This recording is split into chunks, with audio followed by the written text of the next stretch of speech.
Well, I'm so excited to have this conversation today, and I'm really glad the tech all worked out so easily. That's always lovely. So I'll just take a minute first to just introduce myself. I'm Christine Coe, Dr. Christine Coe on Instagram, and I love working with Amaze on helping parents find the tools to honestly and openly and compassionately talk about all manner of sex ed topics. And Carly, I'm just super excited to talk to you because I think your work is amazing. And so I'll just jump right in and ask if you can share a little bit about your background, which I find so interesting. Yay, doulas. Awesome. Well, thanks so much, Christine. It is truly a joy to be here. I've been with the Advocates for Youth family for a very long time now as a young advocate myself, starting out at, oh gosh, I think 15, around comprehensive sex ed advocacy in my own school district. Um, I am a full spectrum doula, kind of as you mentioned. So I started out my doula journey as an abortion doula, training in the DC area with a group called DC Doulas for Choice, supporting people in clinic, mostly during their first trimester abortions. And then as my journey continued, I trained to be a birth doula. I'm training to be a death doula. So at this Hmm. really supporting people through all versions of pregnancy and what that looks like. And yeah, just a joy to be here. That's amazing. And that's like a little fun fact. I didn't know about the early teen connection to advocates. So that's super awesome. And what a, if I think about your current and future arc, like what a compassionate line of work. So thank you for all you do for so many people. I want to dig right in because you have a book. That's why we're having this conversation. Oh, yay! I was hoping you'd have it to show. Good. It's called What's an Abortion Anyway? It is beautiful. So big ups to your illustrator too. Um, and one of the many reasons I wanted to have this conversation today is that one thing I've heard from a lot of parents, both in sort of professional circles as well as privately, is in the wake of Roe, a lot of nervousness and hesitation and wondering about how to talk to kids about abortion, whether that's even a good idea. And so your book is specifically designed for kids ages 8 plus. And well, I have a question, but then I have another question. So I'll just ask them both. And then if you don't remember my second question, you can feel free to ask again. But my question would be, what would you recommend to parents as sort of an entry point to that conversation to answer that question about abortion? What is it, especially for that younger side of things? And then second, the kind of companion piece to that I was just thinking about literally before we hopped on the line was, do you advise that people take a moment to kind of acknowledge whatever their own feelings and baggage and whatever they might have around the topic of abortion, because it's very multi-layered. There's a lot going on. So I would love to hear your thoughts on both of those things. Yeah. So as you mentioned, the book is for young folks 7 and up, but I will say we've had readers much younger. I think it is whenever a young person starts asking about abortion Mm, care, that is the right time to have this conversation. The real dream with this book was to normalize abortion as another outcome of pregnancy, right? So when you go to the bookstore and you look at books about miscarriage and you look at books about hmm pregnancy, that's where this book should live as simply another continuum of what pregnancies can look like for people. I think in terms of having this conversation with a little one, I think I'm a believer that when a young person asks a question, that's the right time to have the conversation, and that you, as a caregiver, get to decide how to describe whatever it is and how to answer that question in language that makes sense for you and your family, but always to answer that question with honesty and directly.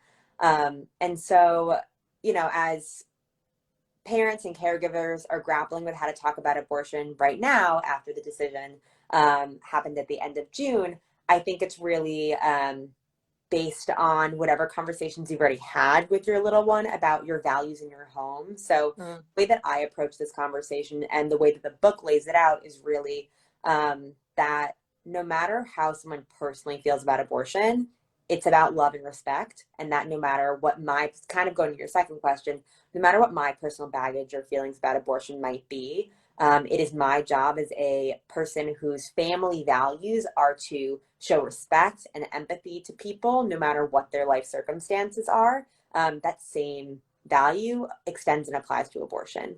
In terms of how to actually talk about abortion and the abortion procedure with young people, the way that we describe it in the book is that an abortion is when someone decides to stop growing their pregnancy, and that decides word feels really important to us compared to choice, because a decision point is when you have a set of circumstances in front of you and you're making an informed decision based on, you know, health factors, on your own value set, on your life circumstances in that moment.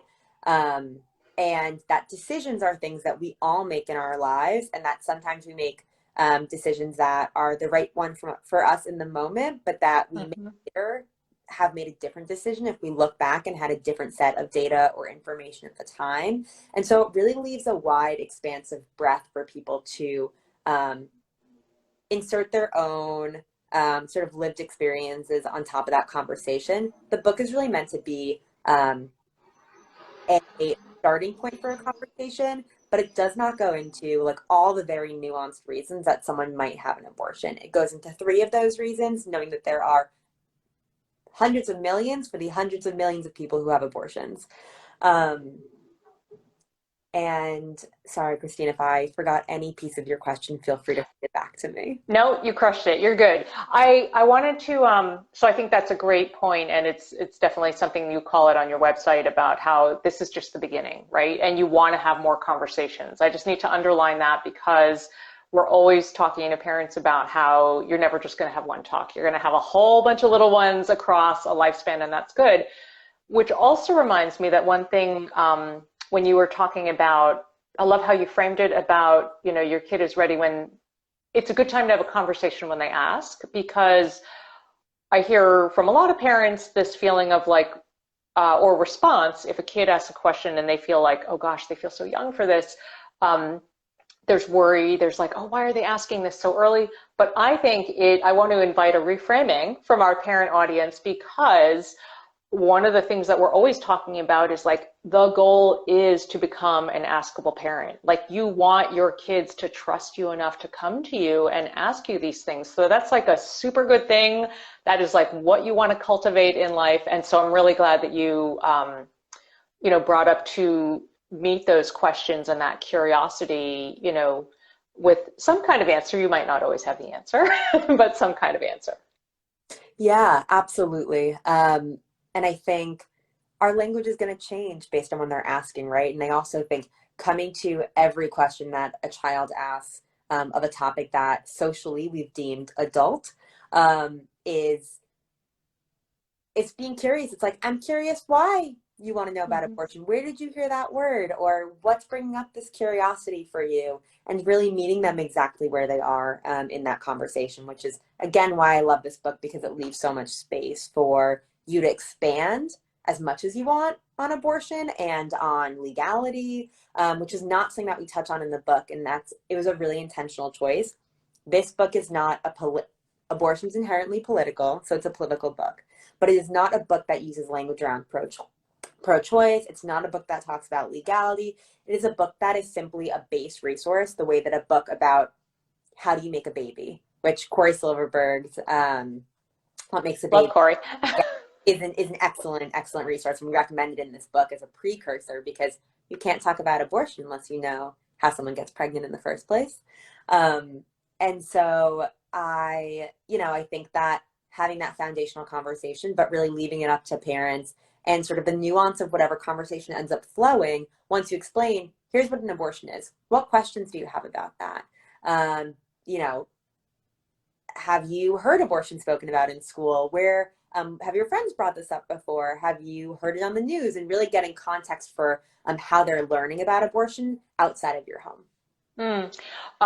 Sorry, my glasses. I think that's super great. And I just want to address a question that came in just before it disappears off the screen. But somebody is asking if you would recommend reading this book with a kid before they ask that question.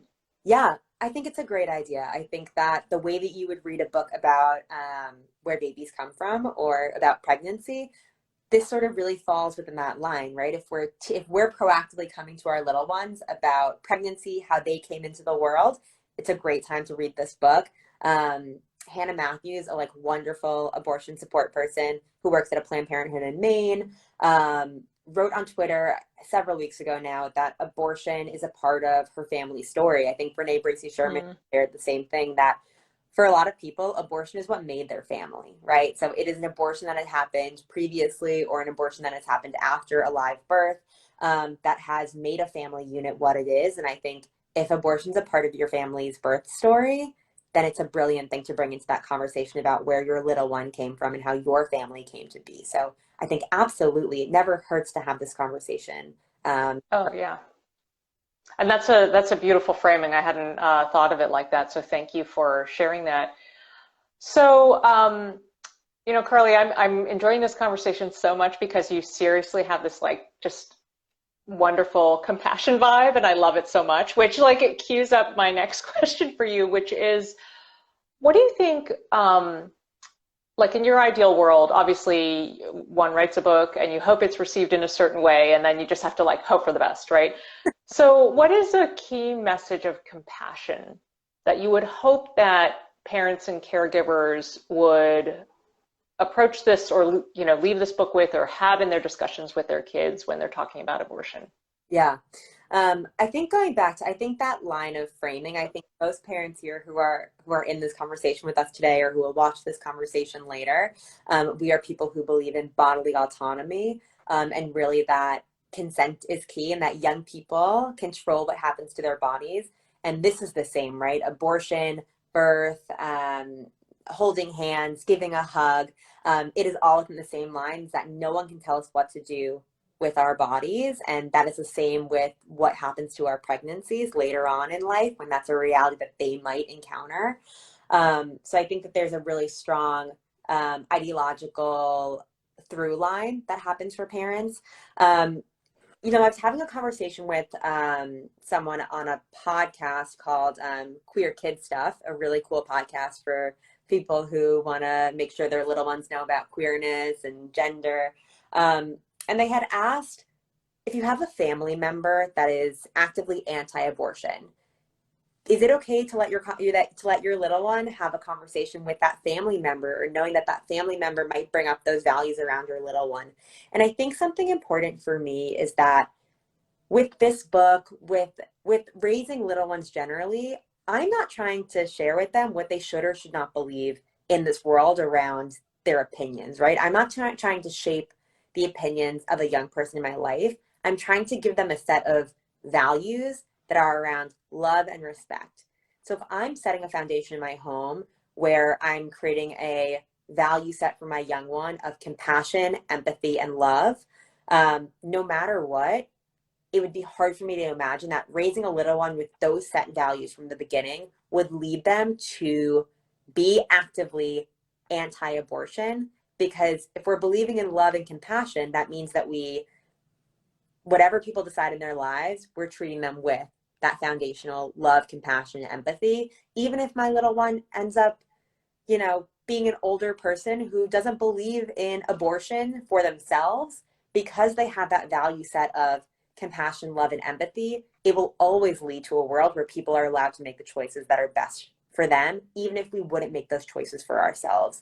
And I want to say that because I think it's important to let young ones explore and like really like figure out what the world looks like to them without imposing a set of political ideologies. But when we give a value set, that naturally will lead to a world where they are, um, you know, coming to others in their lives with non-judgment. And that's really where I think it all comes down to, is non-judgment. And that is, the way that we tell little ones in our lives to not be judgmental of others, is we as parents do our best to not judge other parents and how they raise their little ones.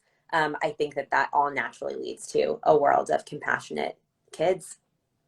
I think that is just fantastic. And it really is, like creating sort of a bedrock of, the values and then letting your kids kind of grow and shape from there. And I'm going to try to remember after this broadcast to share, like one of our little askable parent exercises is a really basic, like define your values, like, fill in the blanks, like pick 3 to 5 of them, basic things like, love, compassion, empathy that really matter to you. And, I just think that's so great. So thank you for that.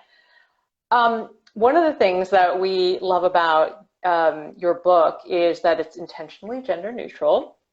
So, and gender is such a divisive, it's kind of like mind numbing how divisive, it is. And in fact, just on the feed this morning, we shared an article from 538 about how exactly, this is like one of the things that people get really stuck on. So I would love if you have a really simple way to explain to parents why this intentional neutrality and inclusivity is so important, both so they can understand it and then they can convey it to their children. Yeah, I've been seeing a lot of rhetoric online around folks feeling pretty confused around how we talk about abortion and gender and who has abortions. And that's really understandable, right? So, in a world where the majority of people who have abortions do identify as women, I think it is very okay to name that. And Mm. in naming that women have abortions, we don't need to erase all the other folks that have abortions as well. So the way that I talk about it is I say women, trans men, and non-binary people have abortions. Another way that folks say it is pregnant people, because pregnant people includes women and includes other folks who get pregnant. It's really anyone with a uterus. But I think it's okay to explicitly name that women, trans men, and non-binary people are actively being denied their right to determine their own reproductive lives and faiths. In terms of this book, the reason that it is, it's actually one of the reasons that the book wasn't picked up by a publisher. We got some feedback early on, multiple times. Folks really felt like it needed to be more of a narrative in order for it to resonate with little ones, and that not naming women explicitly would be confusing to kids. And as someone who's been around many little ones, who is fortunate to have them in my life, Mar, who is the illustrator of this book, and I want to make sure I give a really big shout. Christine, you had mentioned how beautiful you think the book is. I think it's beautiful too. Emulsify Art is their Instagram handle, and they are the reason that's so gorgeous. Mar is non-binary, and Mar and I both have many people in our personal lives. I've supported many people who are non-binary and trans men who have abortions. And because there was not another book for little ones around abortion in the mainstream in the United States, to have the first resource come out about abortion be exclusionary of non-binary and trans people just felt totally out of line with our values. And so for us, what's really cool about this book is that because it's gender inclusive, if your little one's like, but I thought only moms had babies, or I thought that only women or girls get pregnant, this book leaves you a lot of room to have that conversation. You can be like, that's true, women and girls can get pregnant. And as you can see in this book, there are lots of other people who can get pregnant too.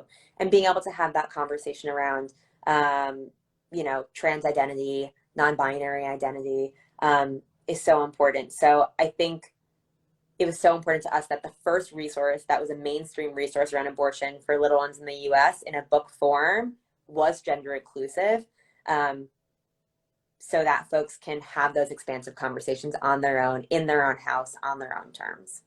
Oh, it's so, so beautiful. Still sort of scratching my head over the short-sightedness of but you did it, you did it. Which leads me to say, you crushed your Kickstarter for your book, so yay. What are the best ways that people can support the book now? I mean, obviously buy it, but are there any initiatives that you're planning or just general like things that would be most helpful? No, I mean, what we want to do is we want to make sure that this book is in the mainstream. We want to have it on bookshelves next to Corey Silverberg's books. We want it to be next to books about miscarriage. Again, we don't see it as a political book. it's inherently political because abortion is inherently political, but we really want it to be a normalized outcome of pregnancy. The way that you teach your little ones about birth, about miscarriage, abortion is just another continuation of a reality that happens when someone gets pregnant.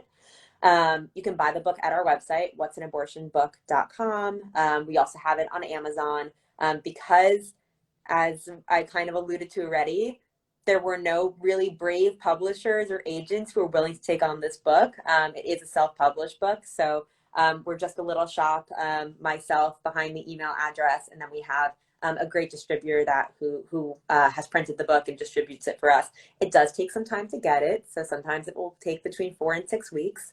I think the other thing, if you want to be an advocate for talking about abortion with little ones, asking your public library to have a copy of it, donating a copy to your public library.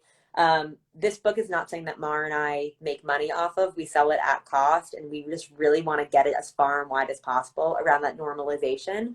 So just sharing it with folks, making sure that your library has a copy, that your local school district has a copy. And again, you can get it on our website or you can get it at Amazon. But other than that, you know, just normalizing, having the conversation. Talk it up. Great. Yeah, talk it out. Yeah, that was one of the things I was going to suggest, actually. I love, one of my favorite things to do as a deep book lover and lover of public libraries is, donating copies of inclusive books, also dropping them into little free libraries that, that you might see around your neighborhood. I love doing it. So, so I know you have to go. We both have to go pretty soon, but I just wanted to ask, is there anything crucial that we haven't covered off on, or a key thought you might have, about having this conversation with kids? I'd love to hear if there's anything else we missed. Yeah. I think, Christine, I feel like you are probably really in alignment with me on this and a lot of the folks here, but kids are so smart and they can handle so much more than we deem they can as adults. I think childism is super real. And little ones ask things when they are ready to hear them. And again, the way that you're going to have that conversation is going to vary based on your family's, previous history of conversations around bodies, based on how old your little one is, based on their own, cognitive learning processes. But young people are so smart, and I just don't want us to underestimate them and their capacity to understand complex things in this world. And not that abortion is complex. It's pretty straightforward, the way that birth and miscarriage are, and those things can be really complicated. But young people are smart. And so when they come to us with questions, Christine, I couldn't agree with you more. We want to be askable parents. We don't want to shy away from anything. And that relationship starts so early that when we answer questions early on and we make ourselves available to our little ones, they're going to feel like they can trust us later on in their lives when they come with some of those bigger, more complex life scenarios that they navigate, that we all navigate in this world. So I think I'm just here to be an advocate for young people as smart, independent, brilliant beings. And we are lucky to get to learn alongside them. Well, that's the perfect way to close it out. And I feel lucky that we have you on this earth, leading this charge. It's just so crucial. And Carly, thank you so much for your time. We'll be sharing out a lot of your stuff afterwards. This was such a delightful conversation, and I'm really tremendously grateful for you. Same for me. Thank you for inviting me into the whole Amaze Parents community. Thanks, y'all. Of course. Take care. You too.